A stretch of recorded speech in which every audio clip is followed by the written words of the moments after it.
तो कैसे हैं आप लोग? मुझे उम्मीद है कि आप लोग सब बेहतर होंगे। आज हमारा टॉपिक है the maternity benefit act 2017। Let's begin. अब हम इसमें देखते हैं कि जो मैटरनिटी लीव है वो कितने दिनों की है। इससे हम देखते हैं कि 2017 से ये प्रोविज़न किया गया है कि जो मैटरनिटी लीव होगी वीमेंस के लिए वो अब 26 हफ्तों की हो गई है। पहले ये लीव 12 हफ्तों की हुआ करती थी जो 2017 में बढ़ाकर 26 हफ्तों के लिए कर दी गई है। नेक्स्ट, इसी के साथ ही एक नया कॉन्सेप्ट जोड़ा है उन्होंने, कमिशनिंग मदर्स और एडॉप्टिव मदर्स का। देखते हैं कि वो क्या है। इसमें बताया गया है कि जो एडॉप्टिव मदर्स होंगी यानी कि जिन बच्चों को गोद लिया जाएगा उन माँओं को कहा गया है कि वो अडॉप्टिव मदर्स हैं। यानी कि वो माएँ जो 3 महीने या उससे कम बच्चों को गोद लेती हैं, उन्हें एडॉप्टिव मदर्स कहा गया है। उन्हें कम से कम 12 हफ्तों की मैटरनिटी लीव मिलेगी। एक दूसरा कॉन्सेप्ट आता है कमिशनिंग मदर्स का। यहाँ पर कहा गया है कि जो कमिशनिंग मदर्स हैं, वो मदर्स हैं जो अपने एग को किसी दूसरी वुमेन के एम्ब्रियो में ट्रांसप्लांट करती है, ताकि वो बच्चा उस दूसरे वुमन के में बड़ा हो, और जब वो डिलीवरी हो उस बच्चे की, तो वो जो उसकी बायोलॉजिकल मदर है, यानी जिसने अपने एग दूसरी वुमेन को ट्रांसफ़र की है, वो उसकी कमिशनिंग मदर कहलाएगी। और जिस दिन उसके हाथ में बच्चा आएगा, उस दिन से उसकी अ, लीव शुरू हो जाएँगी 12 हफ्तों की। इस कमिशनिंग मदर के कॉन्सेप्ट को समझने के लिए अगर आपने कृति सेनन की मूवी देखी होगी मिमी, तो कृति सेनन ने जो रोल किया था, वो एक सैरोगेट मदर का था, और जो उसकी जो असली मदर थी, वो एक फॉरेनर थी, जिसने अपने एग को ट्रांसफ़र किया था मिमी की बॉडी के अंदर, ठीक है? तो जो छुट्टी मिलती है 12 हफ्तों की, वो उस फॉरेनर वुमन को मिलती है अगर उसके हाथों में उसका बच्चा आ जाता हो, अगर मिमी ट्रांसफ़र करती है उस मूवी के इस लॉ के मुताबिक, ठीक है? नेक्स्ट अगर हम देखते हैं, इसी के साथ ही हम देखते हैं कि इस जो प्रोविज़न है, वो वर्क फ्रॉम होम का भी ऑप्शन देता है प्रेग्नेंट वुमेन्स को।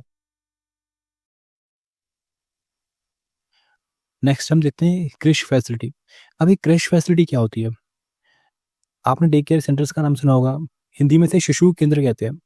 यानी कि ऐसी जगह जहाँ पर बच्चों को रखा जाता है, उनकी देखभाल की जाती है, जब उनके वर्किंग पेरेंट्स काम करने चले जाते हैं तो। इसमें बताया गया है कि ऐसी जगह, ऐसी एस्टेब्लिशमेंट जहाँ पर 50 से 50 से ज़्यादा लोग काम करते हैं, तो वहाँ पर उसकी कंपनी की या उसके एम्प्लॉयर की ज़िम्मेदारी है कि वो एक क्रेश फैसिलिटी का निर्माण करे अपने एस्टेब्लिशमेंट के अंदर या उसके आस-पास के जगहों पर। सुनिश्चित करे कि वहाँ पर जो उसके एम्प्लॉयी के बच्चे हैं, वो वहाँ पर रहें, उनकी ठीक से देखभाल हो वहाँ पर। इसी के साथ ही ये प्रोविज़न इसमें दिया गया है कि जो मदर है, वो को कम से कम उन डे केयर सेंटर्स में, उन क्रेश फैसिलिटीज़ के अंदर 4 बार तो विज़िट कर ही सकती है, अपने बच्चों को देखने के लिए। नेक्स्ट देखते हैं। अब हम देखते हैं कि maternity, what is the maternity leave? इसने कहा है कि जो मैटरनिटी लीव है, वो पेड लीव मानी जाएगी। हम जैसे जानते हैं कि लीव 2 तरह की होती हैं, एक पेड लीव और दूसरा होता है अनपेड लीव। अनपेड लीव होती है जिस दिन अगर आपने छुट्टी कर ली, तो उस दिन आपको पैसा नहीं मिलेगा आपके काम का। पेड लीव होती है कि जिस दिन अगर आपने छुट्टी कर ली, तब भी आपका पैसा नहीं कटेगा, तब भी आपको पैसा मिल जाएगा। इसी को कहते हैं पेड लीव। यानी कि जो वुमेन है, जब वो पेड लीव पर जाएँगी मैटरनिटी लीव पर, तब उन्हें फुल पेमेंट मिलेगी, उनका पैसा नहीं कटेगा। ठीक है? तो ये काउंट कैसे होगा? उन्होंने कहा कि कम से कम ज़्यादा से ज़्यादा 8 महीने पहले एक्सपेक्टेड डिलीवरी डेट से ये शुरुआत होनी जानी चाहिए। यानी कि जैसे कि आप एक्सपेक्टेड डिलीवरी डेट है कोई, जैसे माने 1 नवंबर है, तो उसके 2 महीने पहले वो वुमेन मैटरनिटी लीव शुरू कर सकती है अपनी, और 2 महीने पहले से ही उसे पेड लीव मिलना शुरू हो जाएगी। यानी कि पैसे मिलने शुरू हो जाएँगे उसे, और वो वर्क फ्रॉम होम भी कर सकती है, ठीक है?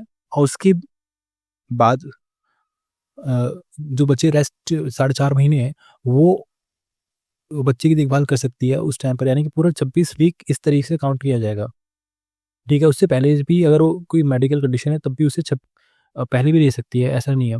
इस कानून में काफ़ी लचीलापन दिया गया है वुमेन्स के लिए। हाँ, लेकिन ये जो फैसिलिटी है सिर्फ़ 2 बच्चों तक ही है। अगर उस वुमेन के 3 या चौथे या 4-5 बच्चे और आते हैं, तो उसे सिर्फ़ 12 हफ्तों की ही मैटरनिटी लीव मिलेगी। लेकिन अगर 2 बच्चे हैं, तो सिर्फ़ 2 26 हफ्तों की मैटरनिटी लीव मिलेगी। ये प्रोविज़न ये भी बताता है कि भारत सरकार हम दो और हमारे दो के कॉन्सेप्ट, यानी कि फैमिली प्लानिंग पर ज़ोर दे रही है, और पॉपुलेशन कंट्रोल को भी बढ़ावा देना चाहती है 2 बच्चों के कॉन्सेप्ट से। इसी के साथ हम आगे चल बढ़ते हैं। अगर हम नेक्स्ट देखें तो A woman can take 6 weeks maternity leave in case of miscarriage or medical termination of pregnancy. इसमें बताया गया कि अगर किसी तरह से मिसकैरेज हो जाता है या किसी तरह की मेडिकल टर्मिनेशन करनी पड़ती है प्रेगनेंसी में, तो उस टाइम पर उसे 6 हफ्ते की मैटरनिटी लीव मिलेगी वीमेन को। और जैसे कि बताया कि सेकंड में अडॉप्टिव और कमिशनिंग मदर को 12 हफ्ते की मैटरनिटी लीव मिलेगी जब उनका बच्चा उनके हाथों में आ जाएगा। नेक्स्ट देखते हैं हम लोग।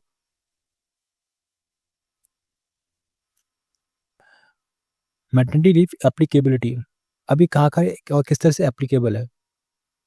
ये एक्ट सभी तरह के पब्लिक और प्राइवेट सेक्टर में लागू है जहाँ पर भी विमेन काम करती हैं। ऐसी ऑर्गेनाइजेशन जहाँ 10 से ज़्यादा लोग काम करते हैं वहाँ पर ये एक्ट लागू होता है। ये एक्ट कहाँ लागू नहीं होता है, जहाँ पर 10 से या उससे कम लोग काम करते हैं, 10 से भी कम लोग काम करते हैं, वहाँ पर ये एक्ट लागू नहीं होता। नेक्स्ट, जैसे इसकी एलिजिबिलिटी है, इसकी एलिजिबिलिटी जो मैटरनिटी लीव है वो कैसे ग्रांट की जाएगी। जो विमेन है, जो वर्किंग मदर है, वो कम से कम उसकी डिलीवरी डेट से 12 महीने पहले, उन 12 महीनों में कम से कम उसने 80 दिन काम किया हो अपने एम्प्लॉयर के लिए। जिसका मतलब है कि मान लीजिए 1 नवंबर को उसकी डिलीवरी डेट है एक्सपेक्टेड, उससे 12 महीने पहले, उन 12 महीनों पहले जो गुजरे हैं डिलीवरी डेट से, उन 12 महीनों में कम से कम उसने 80 दिन काम किया हो उस एस्टेब्लिशमेंट में या अपने एम्प्लॉयर के लिए, तब उसकी वो एलिजिबल हो जाएगी इस मैटरनिटी बेनिफिट और इस मैटरनिटी लीव के लिए। नेक्स्ट एक इसके कुछ रूल्स भी हैं। रूल्स ये हैं कि जो एम्प्लॉयर है वो फुल सैलरी देगा विमेन को ड्यूरिंग उसकी मैटरनिटी लीव पीरियड में। और ये काउंट कैसे होगा, जो मैटरनिटी लीव जब से शुरू होगी उसके कम से कम 3 महीने की सैलरी को देखा जाएगा कि 3 महीने की सैलरी में उसकी सैलरी कितनी है या वेजेस कितनी है, उसे कैलकुलेट किया जाएगा और उसे फुल सैलरी मिलेगी उसकी मैटरनिटी लीव के दौरान उस वीमेन को। अगर किसी तरह का मिसकैरेज होता है तो उसे 6 हफ्ते की जो लीव है पेड लीव मिलेगी और उसे भी फुल सैलरी मिलेगी उस पेड लीव के दौरान। जब विमेन ये लीव कंप्लीट करके वापस ऑर्गेनाइजेशन का जाएगी तो एम्प्लॉयर और या वो कंपनी सुनिश्चित करे कि उसकी कंपनी के अंदर जो चाइल्ड केयर प्रोविजंस हैं वो ठीक से लागू हों और जो विमेन है उसे उसकी पोजीशन, उसका ओहदा और उसका काम वैसे ही मिले जैसे वो पहले छोड़कर गई थी उसे। इसी के साथ ही हम देखेंगे जो प्रेग्नेंट वुमेन है उसे अपनी एस्टेब्लिशमेंट के अंदर प्रेगनेंसी के दौरान क्या-क्या मिलना चाहिए। हम देखते हैं कि उसे हाइजीन रेस्टरूम मिलना चाहिए, साफ-सुथरा वॉशरूम हो, बैठने की सही जगह हो, सिटिंग अरेंजमेंट ठीक से किया गया हो, पीने का साफ पानी हो।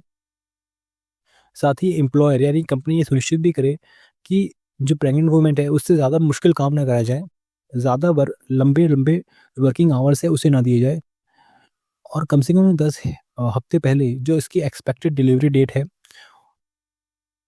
उस टाइम से कम उस 10 हफ्ते पहले से ही, यानी 10 हफ्ते जो होंगे इसके डिलीवरी डेट से, तब से काउंट किया जाएगा कि उन 10 हफ्तों में उसे कोई किसी तरह का डिफ़िकल्ट टास्क ना दिया जाए, ताकि उसकी सेफ्टी और हेल्थ ऑफ द मदर और चाइल्ड को सुनिश्चित किया जा सके।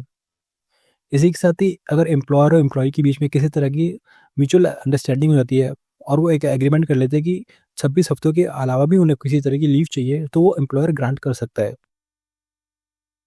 इसी के साथ ही एम्प्लॉयर जो है ऑप्शन दे सकता है मदर्स को कि वो वर्क फ्रॉम होम कर सकें। तो ये था आज का हमारा द मैटरनिटी लीव। तो मुझे यकीन है कि आपको ये पसंद आया होगा। अगली बार फिर मिलेंगे। Thank you and have a nice day.